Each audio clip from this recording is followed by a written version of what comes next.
하나님 말씀 사도행전 18장 5절부터 11절까지 제가 읽겠습니다.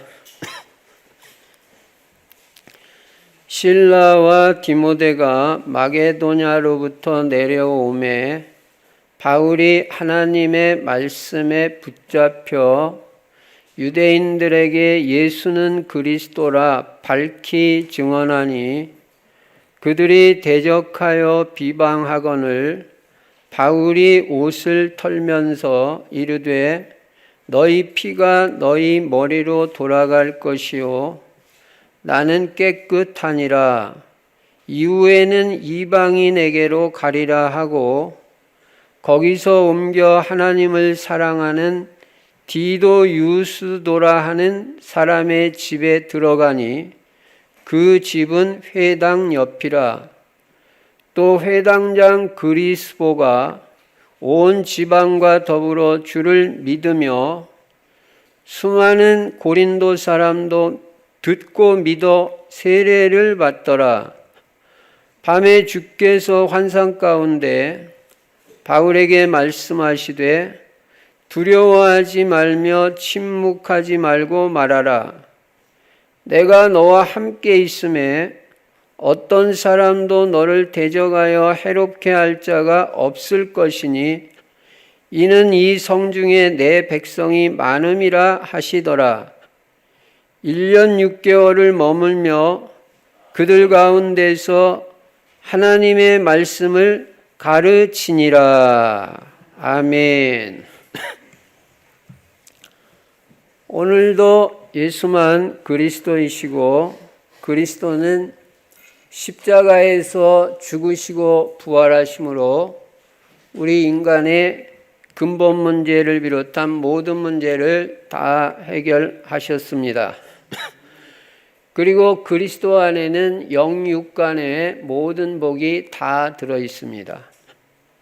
이 모든 문제 해결자 되시고 모든 복이 되시는 예수 그리스도를 우리가 어떻게 해야 되냐? 주인으로 모셔야 됩니다. 주인 삼아야 됩니다. 내가 예수 믿겠다 이 말은 간단히 말하면 주인 바꾸겠다 그 말입니다. 지금까지는 내 생각, 내 뜻대로 내가 주인 돼서 살았지만 이제는 주인 바꾸고 예수 그리스도를 나의 주인 삼고 믿음으로 살겠습니다. 그 결단 내리는 것이 예수 믿는 거예요. 여러분이 예수를 주인 삼으면 부족함이 없는 인생이 됩니다. 여호와는 나의 목자시니 내가 부족함이 없으리로다. 그리고 하나님께서 우리 인생의 모든 것을 다 책임져 주십니다. 주인 되면 예수 그리스도께서 내 인생의 주인 되면 여러분과 제가 뭘 신경 쓸 게 없어요. 주인이 다 알아서 해줍니다. 그래서 우리가 괜히 내가 주인 돼가지고 힘들고 어렵게 살 필요 없습니다. 그리고 우리 인생의 방향은 세계복음화에 딱 맞춰야 됩니다. 그게 성경의 방향이에요. 내가 예수 그리스도를 믿고 내 인생이 변화됐다면 다른 사람에게도 이 복음이 들어가면 그런 중 누구든지 그리스도 안에 있으면 새로운 피조물이라. 이전 것은 지나갔으니 보라 새 것이 되었도다. 완전 그리스도 안에서 새로운 인생이 되기 때문에 복음밖에 없다는 절대 확신 가지고 이 복음을 내 가문에서부터 시작해가지고 땅 끝까지 증거하겠다. 이게 우리의 인생의 방향입니다. 세계복음화하기 위해서 우리는 전도해야 되고 선교해야 되고 우리 후대들을 싹 다 제자로 만들어야 돼요. 제자 만들어야 세계복음화 돼요. 지금 제자 아닌 것 같아도 제자의 언약을 확실하게 붙잡고 하나님 내 아들, 딸, 우리 후대들 전부 제자 되게 해주세요. 하나님이 역사하십니다. 무슨 제자 되냐? 그리스도 제자. 무슨 제자 되냐? 전도 제자, 경제 제자, 강단 제자, 절대 제자로 세워서 세계복음화에 우리 후대들이 세계복음화에 쓰임받는 것보다 우리에게 더 큰 성공이 없어요. 더 큰 축복이 없습니다. 그래서 여러분의 가문이 자손 천대까지 세계복음화는 언약 가문이 되시기를 바랍니다. 그리고 우리 성도님들은 세계복음화하기 위해서 전성도가 다 전도제자가 돼야 됩니다. 전도제자. 내 정체성을 분명히 알고 살아야 돼요. 나는 전도제자다. 나는 전도 때문에 사는 인생이다. 하나님이 좋아하시는 일을 해야 되고, 하나님이 원하시는 일을 해야 되고, 하나님이 기뻐하시는 일을 해야 돼요. 그래서 눈 뜨면 전도를 생각해야 돼요. 오늘 내가 누구를 만난다. 그 스케줄 속에서 나는 어떤 전도, 무슨 전도를 해야 될까? 한 번만 생각만 하고 기도만 해도 하나님 축복하십니다. 전도제자는 삼오늘이 있습니다. 오늘의 말씀, 오늘의 기도, 오늘의 전도를 생각하고 나의 전도를 찾아서 실천하면 정복자, 성공자의 축복을 누리게 되는 것입니다. 그리고 금년에는 우리가 새로운 시작을 하자. 새로운 시작을 위해서 237 전 세계에 이 복음의 빛, 그리스도의 빛을 비추자. 지역복음화, 세계선교, 다민족 선교의 문이 열려지도록 계속 여러분과 제가 기도하시기를 바랍니다. 그리고 금년에는 우리가 치유받아야 됩니다. 다른 사람이 아니라 나 자신부터 치유받을 수 있도록, 특별히 나의 고질적인 영적 문제, 특별히 내가 방해받는 영적 문제가 뭔지 정확하게 찾아가지고 그거 금년에 치유받아야 돼요. 금년에. 그래서 내가 치유의 증인 되겠다, 그리스도의 증인 되겠다, 분명한 결단 내리시고 하나님 앞에 진짜 기도하시기 바랍니다. 진짜. 예. 복음은 얼마나 능력이 있냐? 이 복음은 모든 믿는 자에게 구원을 주시는 하나님의 능력이라고 그랬어요. 하나님의 능력은 전능한 능력이에요. 그렇기 때문에 복음으로는 치유 못 받을 게 하나도 없어요. 여러분, 영적 문제 아무리 오래되고 심각한 영적 문제도 중독도 치유됩니다. 복음의 능력으로. 복음 속으로 들어가라. 마음의 상처 다 치유받아야 되고 금년에 육신의 질병까지 하나님이 치유해 주실 것을 믿습니다. 이 시간도 연약하신 분들에게 말라기 4장 2절에 있는 대로 치유의 광선이 발해져 가지고 온전하게 치유되는 시간이 될 줄로 믿습니다. 그리고 우리 후대들은 전부 서밋으로 세워요. 서밋으로. 특히 영적 서밋. 내 후대들이 영적으로 잘 돼야 돼요.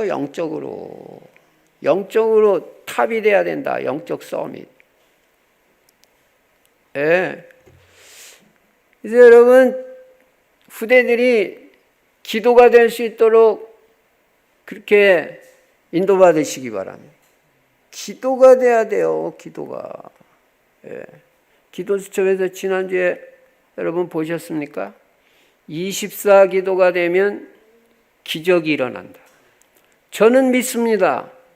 24 기도 되면 기적이 일어난다. 하루만 24 기도, 하루 종일 기도를 생각하고 기도로 인도받으면 저녁 되면요 행복해요. 평안해요. 힘 생겨요. 피곤 안 해요.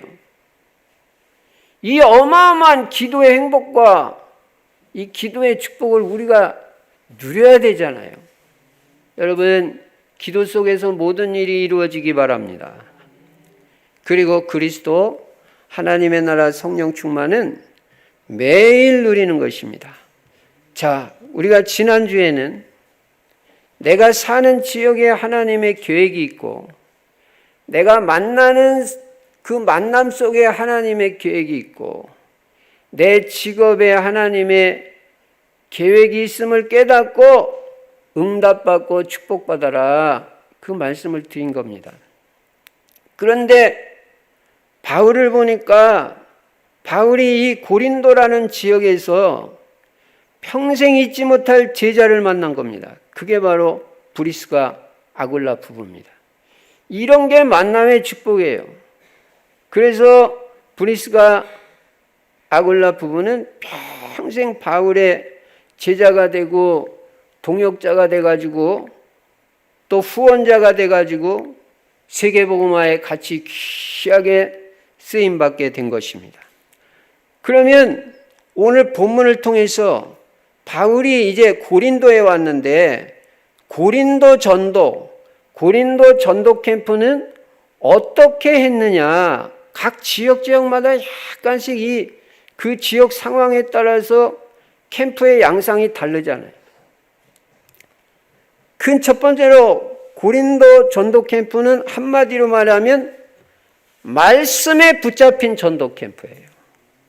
말씀에 붙잡힌 전도 캠프. 이번 한 주간 동안 말씀에 붙잡혀서 사시기 바랍니다. 말씀에 붙잡혀야 돼요. 말씀에. 전도 캠프도 전도도 말씀에 붙잡혀서 전도하는 거하고 그냥 전도하는 거 달라요. 하나님 역사 달라요. 저는 이 말씀이 너무너무 행복하고 좋더라고요. 말씀에 붙잡혔다. 우리가 뭐에 붙잡히느냐에 따라서 우리 인생이 달라집니다. 술에 붙잡히면 그건 큰일 나는 겁니다. 게임에 붙잡혀도 우리 청소년들, 랩런트들 큰일 나는 겁니다. 말씀에 붙잡혀야 되고 하나님께 붙잡혀 사는 인생이 돼야 됩니다. 오늘 본문 5절에 보니까 실라와 디모데가 마게도냐로부터 내려오매 실라와 디모데를 데살로니가에 놔두고 왔잖아요. 그때 막 급해가지고 핍박이 심하니까 도망가는 상황에서 실라와 디모데를 데살로니가에 놔두고 아덴으로 갔는데 그 아덴에서 전도를 하고 이제 고린도로 왔는데 고린도에서 기다리는 거죠. 빨리 보내라, 실라와 디모데를. 근데 이제 왔어요. 그 실라와 디모데가 마게도냐로부터 내려왔을 때 5절 계속해서 보시면 바울이 하나님의 말씀에 붙잡혀, 이게 너무너무 중요한 말이에요. 바울은 뭔가 이게 붙잡혀 있는 사람. 하나님의 말씀에 붙잡혔다. 그래가지고 유대인들에게 예수는 그리스도라고 밝히 증언했다. 여러분, 하나님께 붙잡혀 쓰임받는 사람은 복된 사람입니다. 말씀에 붙잡혀 인도받는 사람은 반드시 성공합니다. 그리고 하나님이 축복하십니다. 여러분과 저는 다른 무엇보다도 말씀에 붙잡혀서 말씀이 인도하는 대로, 말씀이 움직이는 대로 인도받는 우리의 인생이 되시기를 바랍니다. 말씀에 붙잡혔다는 말은 완전히 100% 말씀에 지배받았다는 거예요. 여러분, 다른 거에 영향받지 마세요. 말씀에만 영향받으시기 바랍니다. 말씀에만. 내 인생은 오직 말씀에만 인도받는다. 말씀에만 지배받는다. 나는 말씀만 따라가는 인생이지 세상 정신, 세상 방식이 다 그렇게 간다 그래도 난 그렇게 안 간다. 난 하나님의 말씀이 말씀하시는 대로만 난 인도받는다. 세상 사람들이 다 넓은 길로 가도 난 말씀만 따라가는 좁은 길로 간다. 말씀이 다다. 그거예요.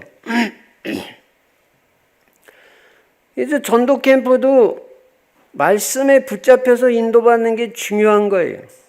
바울은 말씀에 붙잡혀서 전도한 거예요. 여러분, 말씀에 붙잡히는 것이 왜 축복입니까? 이 말씀은 살아있는 하나님의 말씀이고 1.1획도 땅에 떨어지지 아니하고 다 성취되는 하나님 말씀이고, 이 말씀은 복된 말씀이고, 시편 1편에 이 말씀은 능력 있는 말씀이고, 말씀을 대언하니까 사람들 다 살아나잖아요.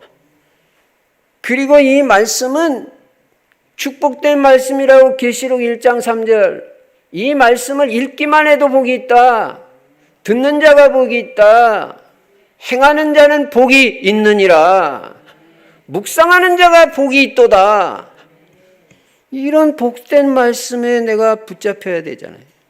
그리고 이 말씀은 살아있는 말씀이고 나를 치유하는 말씀입니다.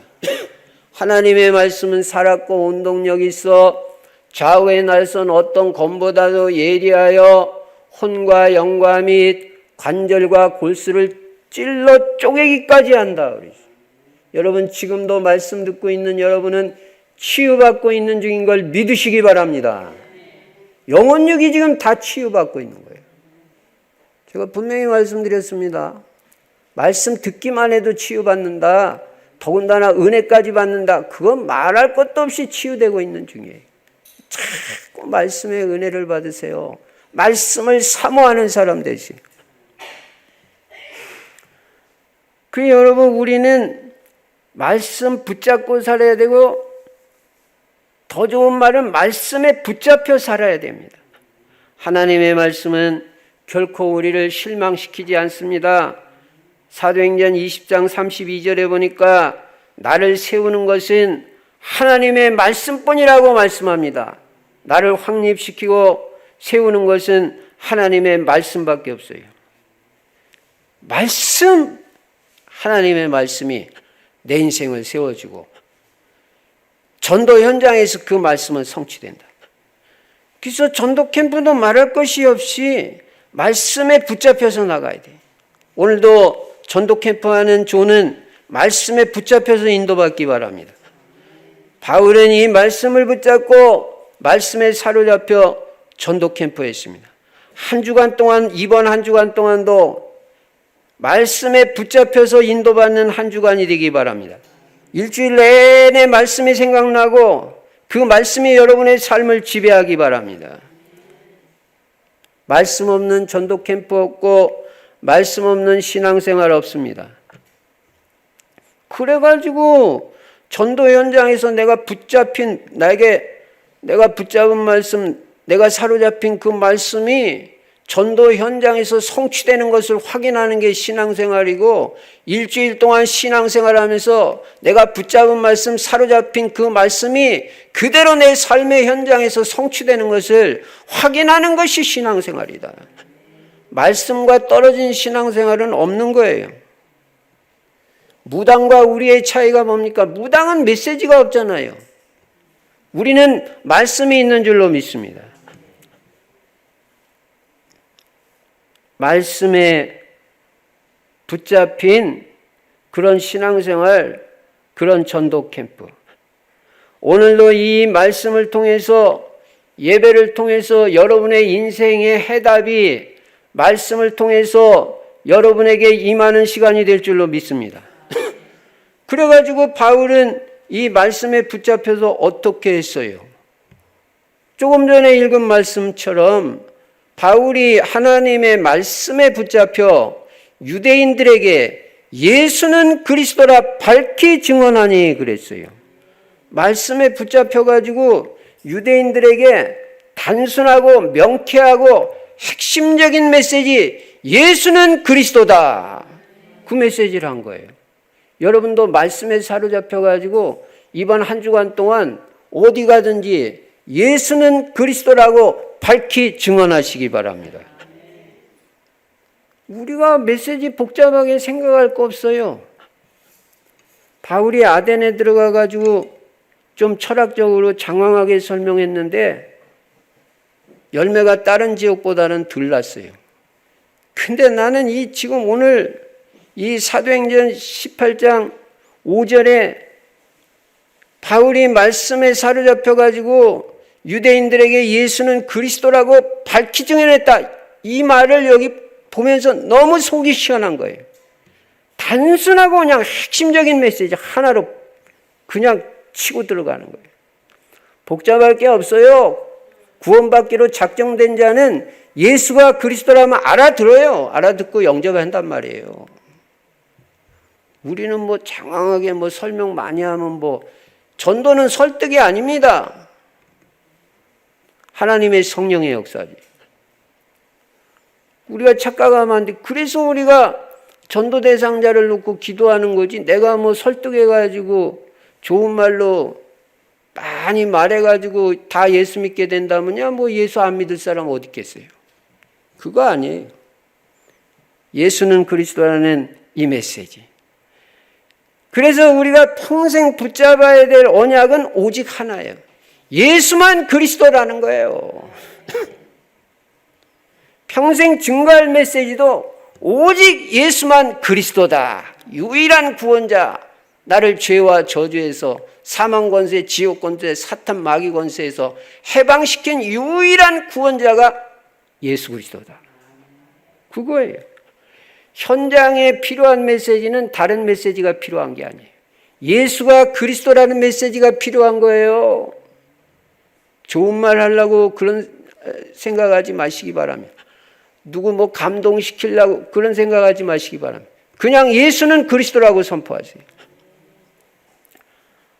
바울이 단순한 이 복음 메시지를 했는데요. 가는 데마다 하나님이 역사하신 거예요. 그리스도만이 우리를 살리는 것입니다. 우리도 이 예수가 그리스도라는 이 복음 메시지를 듣고 이 예수를 주와 그리스도로 영접하고 하나님의 자녀가 된 사실을 생각하면 그냥 오늘 이 오전 시간에도 감사할 것밖에 없는 거예요. 그냥 감사한 거예요. 그냥 너 행복자야. 너같이 큰 구원 얻은 자가 누가 있냐. 우리는 뭐 돈 많이 생기면 행복할 줄 압니다. 아닙니다. 성경은 구원받은 자가 행복자라고 말합니다. 구원 못 받은 사람, 행복한 사람 봤어요, 여러분? 행복한 척하는 거죠. 행복은 구원 안에만 있는 거예요. 여러분이 세상에서 제일 행복자라고 생각하면 틀림없어요. 착각 아니에요. 여러분이 이 세상에서 제일 소중한 사람이라고 생각하면 틀림없어요. 75억 인구 중에 여러분은 한 명밖에 없어요. 더군다나 복음 깨달았어요?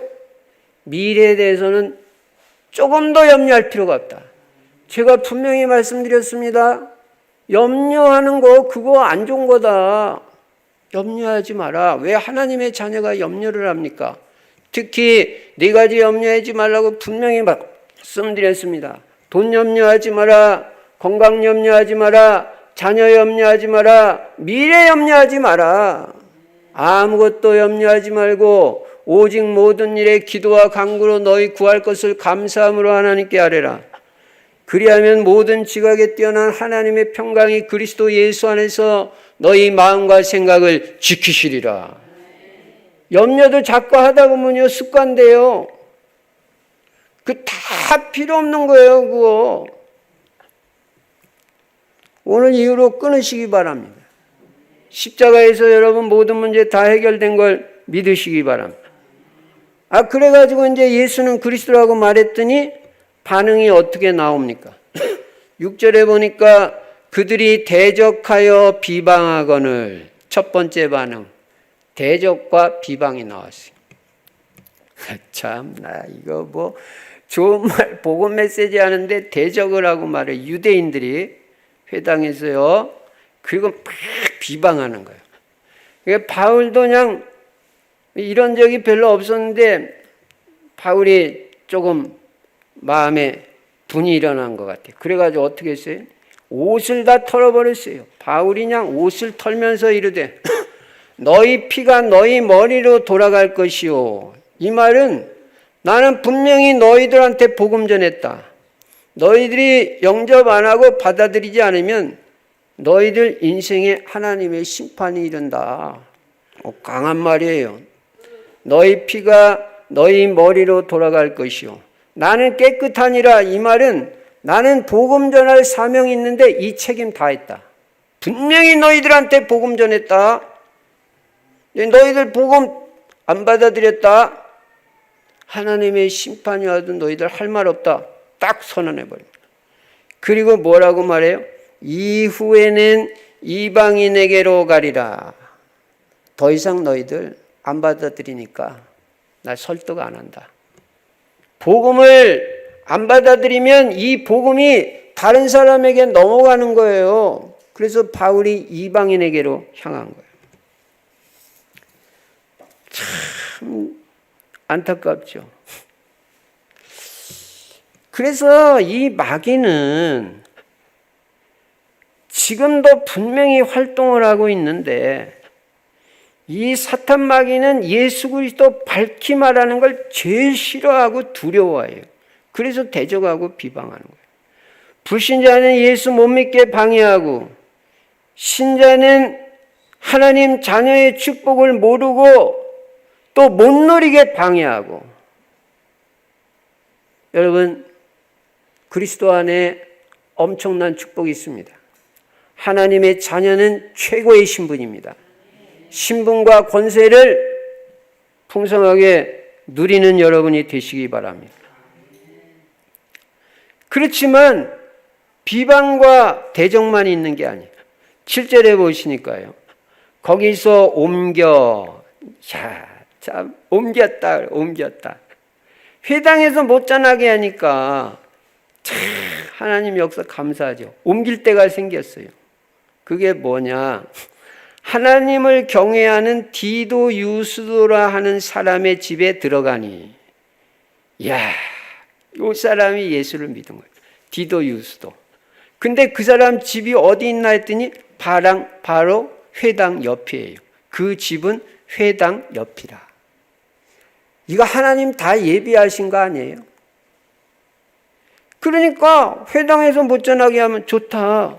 디도 유스도 이 사람 하나님 경외하고 예수 믿으니까 그 사람 또 집이 마침 회당 옆에 있는 그 사람 집에서 지속해서 말씀 운동을 펼친 거예요.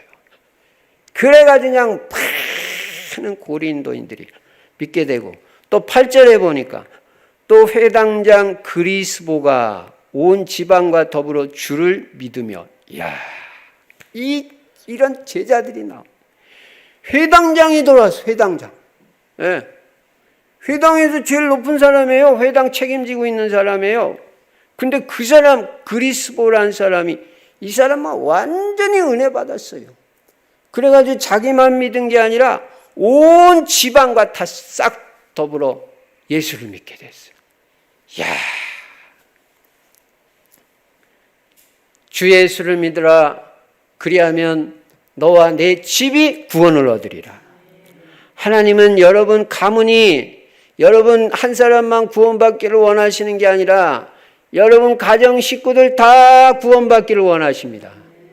분명히 창세기 7장 1절에 노아야 너만 방주에 들어갈 게 아니라 너와 네 집은 방주로 들어갈지니라. 여러분 집안 식구들 다 방주로 들어가야 되죠. 그리스도 안으로 들어가야죠. 아만 들어가면 안 되잖아요.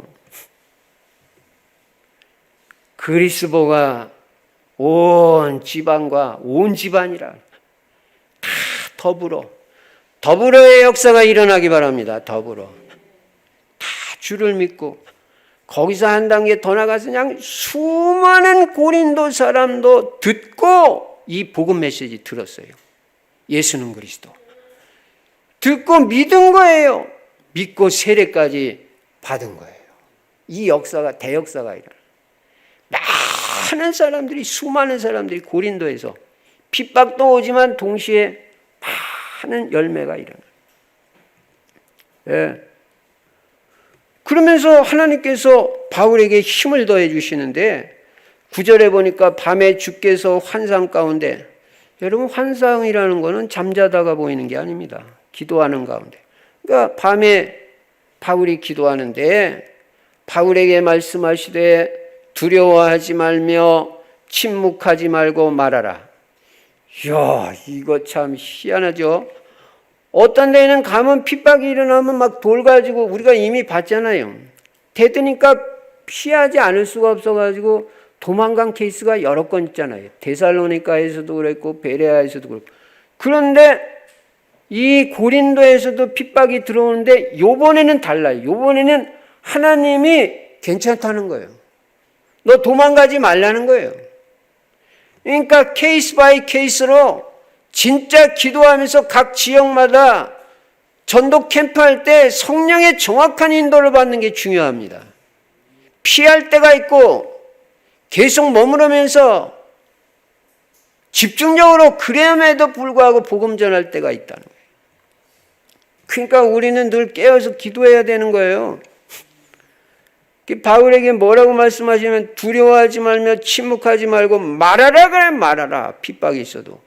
10절에 얼마나 귀한 말이에요. 내가 너와 함께 있음에. 내가 너와 함께 있다 바울아. 별 볼 일 없는 사람이 너와 함께 하는 게 아니라 전능하신 하나님 나 여호와 내가 너와 함께 있다. 얼마나 힘들겠어요. 어떤 사람도 너를 대적하여 해롭게 할 자가 없을 것이니 아무도 너를 해롭게 할 자 없다. 대적한다 할지라도 너 해롭게 할 자 없다. 여러분 참새 한 마리도 하나님의 허락이 없이는 안 떨어집니다. 하물며 전도하는 전도 제자를 하나님이 대충 생각하시겠어요? 그럴 리 없습니다. 해롭게 할 자 없을 것이니 이는 이 성중에 내 백성이 많음이라. 앞으로 구원받을 자 엄청 많아. 계속 전파해. 계속 말해. 두려워하지 말고 핍박한다고 겁먹지 말고 바울아 계속 말해라. 내 백성 많다.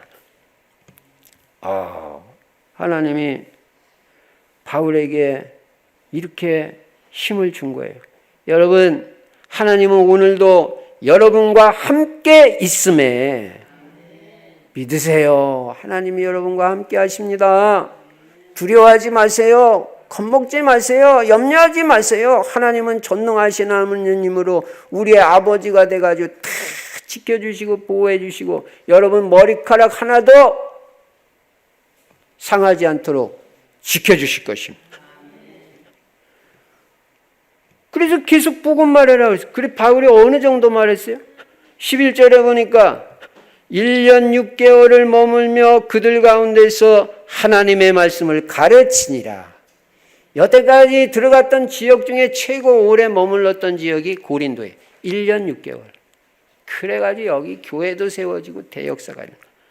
그러니까 복음이라는 거는 계속 말해야 되는 거예요. 말했다 안 했다 그렇게 하면 안 돼요. 왜 우리는 계속 복음을 말해야 합니까? 온 집으로 더불어 구원받을 사람이 기다리고 있기 때문입니다. 온 집안 식구들 그리스도같이 다 믿고 구원받을 사람들 기다리고 있고요. 모든 상황을 우리 하나님이 세밀하게 정확하게 보고 계시며 인도하시기 때문에 우리는 복음 계속 전해야 되고요.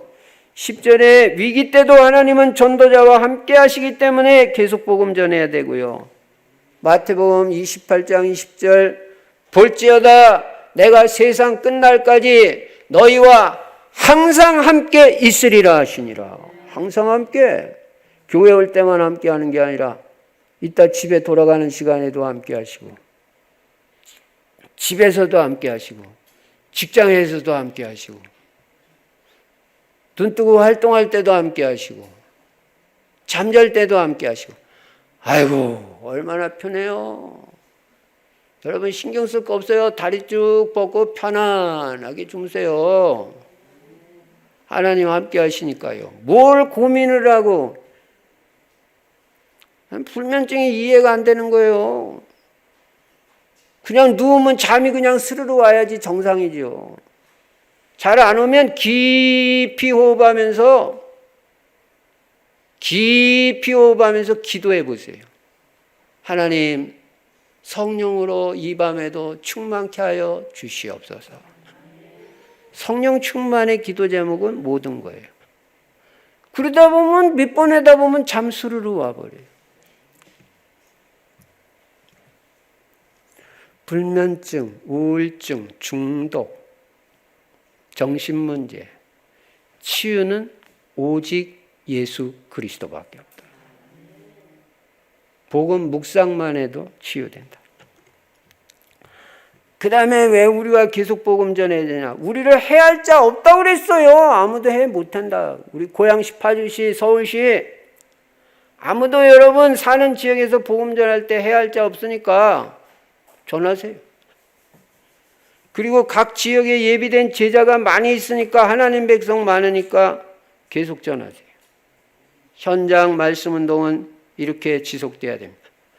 자, 이렇게 큰 두 번째로 전도 캠프 지속하고 말씀 운동 지속하는 자에게 하나님은 어떤 복을 주십니까?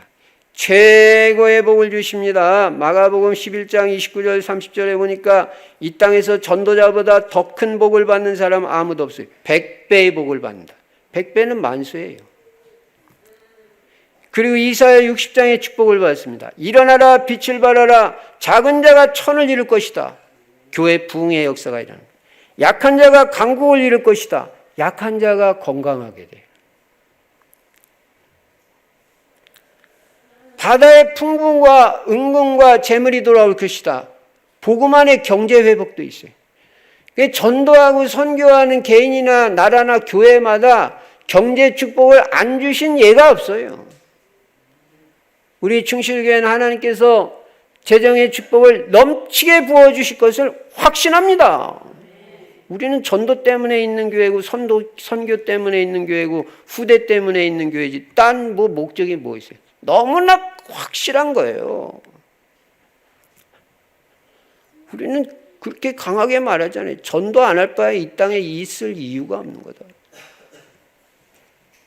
하나님이 나를 오늘까지 살려주신 이유는 복음 전해가지고 생명 살리라고 살려주신 거지 다른 목적 없어요.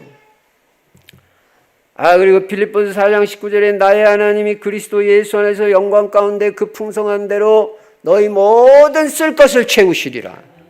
너희는 먼저 그의 나라와 그의 의를 구하라. 그리하면 이 모든 것을 너희에게 더하시리라. 싹 다 준다 그랬어요. 종합적인 축복이에요. 그리고 이렇게 전도 캠프 하는 사람은 참된 행복이 있고 참된 보호가 있습니다. 아무도 너를 해할 자 없다. 그리고 참된 평안을 주십니다. 내가 너와 함께한다. 그러니까 전도자보다 행복한 사람이 없어요. 그 전도를 깨닫고 누려질 때는 진정한 행복이 있는 거예요. 결론입니다.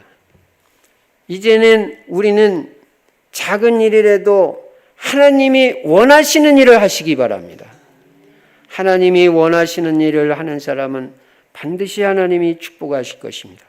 그리고 하나님이 필요로 하시는 일을 해야 돼요. 내 생각대로 일하는 게 아니에요. 한 사람에게도 더 복음 전해가지고요. 한 생명이라도 더 살릴 생각을 해야 돼요. 예. 그래가지고 저는 한 사람 전도해가지고 양육도 하고 교회까지 데리고 온다. 난 이 성도는 보통 성도로 안 봐요. 진짜 저분은 하나님의 복을 받을 사람이다. 한 영혼이 천하보다 귀하다고 그랬어요. 그리고 두 번째로 여러분이 지금 어떤 이유로든지 내가 실수하고 잘못해가지고 어려움 당하든지 꼭 그런 것만도 아니거든요. 신앙생활 잘하는데도 어려움이 있을 수 있어요. 요셉 보세요. 하나님 얼마나 잘 믿어요. 그런데 노예로 팔려가잖아요. 그러니까 어떤 이유로든지 내가 어려움 당하고 있는 성도님들 계시면 기도하시고 하나님의 인도를 받으시기 바랍니다. 어려움 당할 때는 기도할 때입니다. 그리고 하나님의 인도받을 때입니다. 나는 하나님 뜻대로 인도받겠다. 그런 생각을 가지시면 하나님은 반드시 축복을 하십니다. 바울은 복음 전하다가 어려움 당하면 바로 그 자리에서 기도하면서 하나님의 응답을 받았습니다. 하나님의 인도를 받았습니다. 그리고 세 번째로 뭔가 안 되고 있는 분이 있다면 낙심하지 마세요. 원인을 잘 분석해 보시고 나를 갱신하는 기회로 삼으시기 바랍니다. 예. 응답 빨리 받으려면요. 나를 빨리 갱신하는 게 최고의 빠른 길이에요. 먹을 것이 없으신 분 계십니까? 먹을 것 없는 그 현장에서 하나님의 뜻과 계획을 찾고 하나님께 겸손하게 순종하고 하나님의 인도받아 보시기 바랍니다. 하나님은 반드시 여러분에게 은혜를 주실 것입니다. 반대로 하나님께서 여러분에게 응답을 주시고 축복을 주셨다면 들뜨지 마시기 바랍니다. 뭐 전도 좀 된다고 들뜨지 마시기 바랍니다.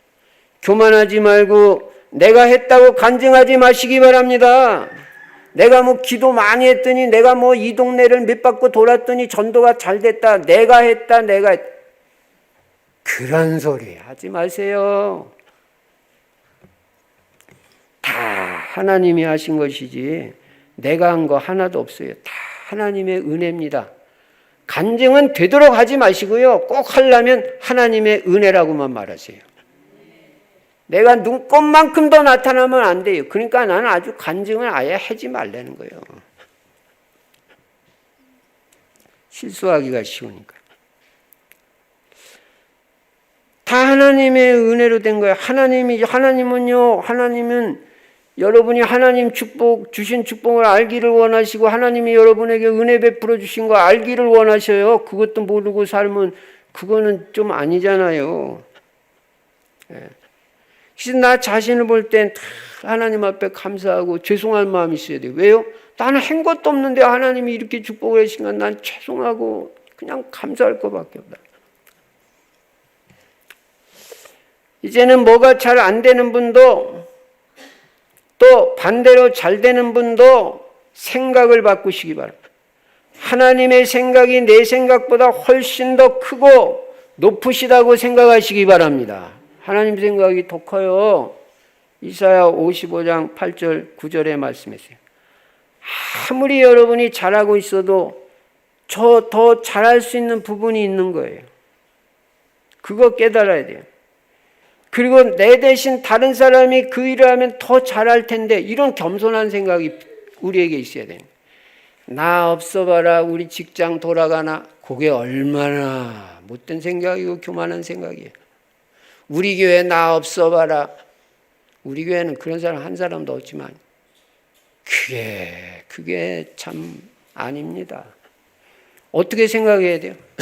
저 같으면 내가 하나님 앞에 너무너무 죄송하다.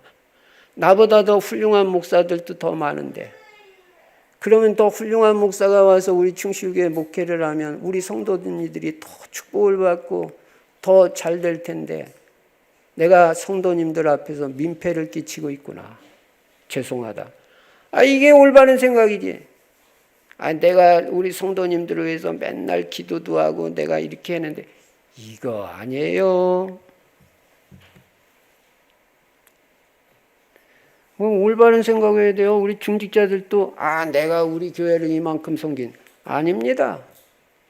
더 잘 섬길 분이 있을 텐데 내가 그래도 뭐 이런 중직을 받아가지고 이렇게 교회를 섬긴데 감사하기도 하고 죄송하기도 하다. 나 더욱 겸손하게 하나님의 은혜를 구해야 되겠다. 이게 올바른 중직 아니에요?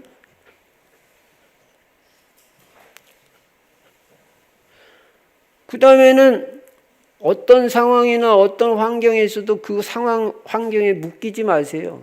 난 이것 때문에 못해요, 목사님. 나는 우리 손자 돌보느라고 할 시간이 없어요. 그런 소리 하지 마세요. 어떤 환경 속에서도 절대 이유 핑계대지 말고 남 탓하지 말고 환경 탓하지 말고 교회 와서 눈꽃만큼도 섭섭하다는 생각하지 마시기 바랍니다.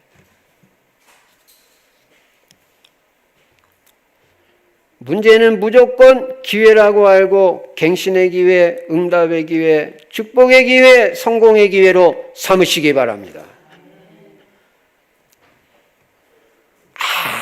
아무것도 염려하지 마시기 바랍니다.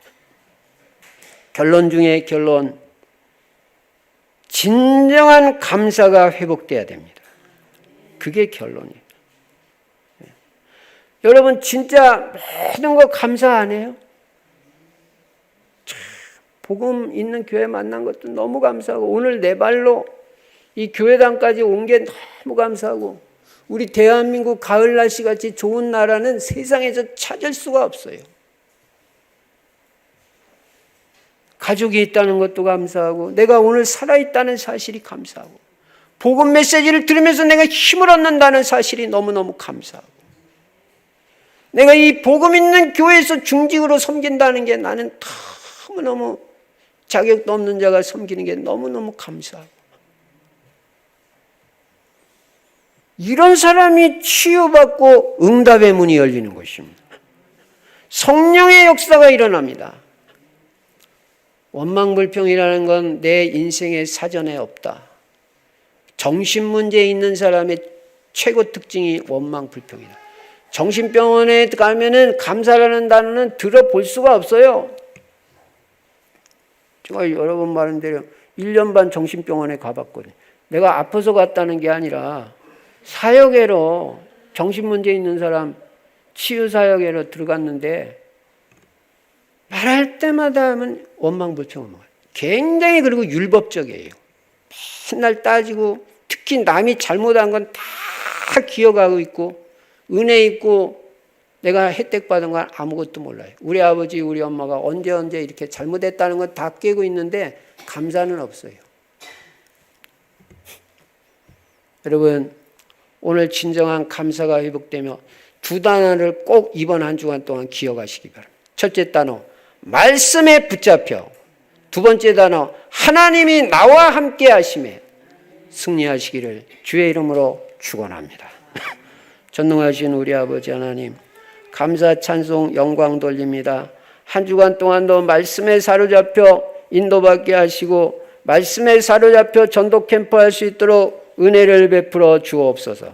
진정한 감사가 회복되게 하여 주시고 하나님께서 우리와 함께 하시는 임마누엘에 감사하며 임마누엘의 축복이 풍성하게 누려지게 하여 주시옵소서. 주 예수 그리스도의 이름으로 감사하며 기도드리옵나이다. 아멘.